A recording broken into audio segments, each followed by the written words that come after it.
We learned was the heroic efforts of that OSU police officer involved. It was 28-year-old veteran Alan Haruchko, who they are applauding this afternoon for his actions and his efforts, and a pretty young police officer to act in a stressful situation like that. Yeah, and you know, Mike, we talked before about the training that these officers to get. He was only on the force for 2 years, and he just happened to be in the right place at the right time.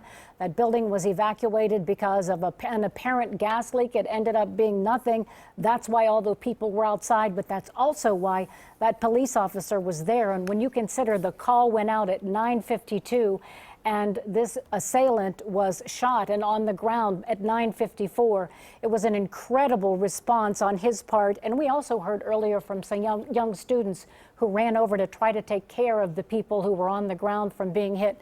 It really was, as Dr. Drake said, exactly how you would want people to respond. And of course, that was even echoed by Governor Kasich, who said, you know, these things are put into place for a reason. Hopefully we never have to use it, but in case that situation does come up like today, we're glad that people did not panic. Everyone tried to act in control and let the law enforcement take care of the situation, as of course they were huddled up. And Kellyanne, there's scenes from Twitter where students have pictures of where they barricaded the door, which is pretty scary, considering that you think that there's someone out there that wants to do you harm. There was an injured professor that they were assisting during this whole time. So quite a dramatic few hours on campus today. And we do want to talk again. I believe we have the photograph of the young officer. Here he is. This is Alan Haruchko.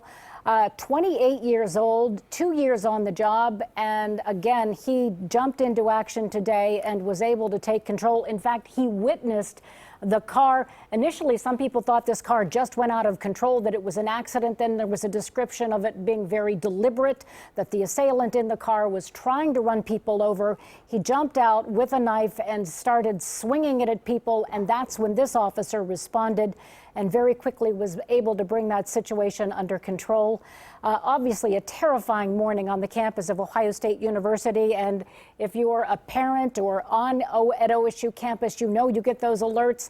My daughter got one, immediately sent it to me. It's terrifying for family members and for the students. Very happy to report, though, that campus is getting back to normal at this hour.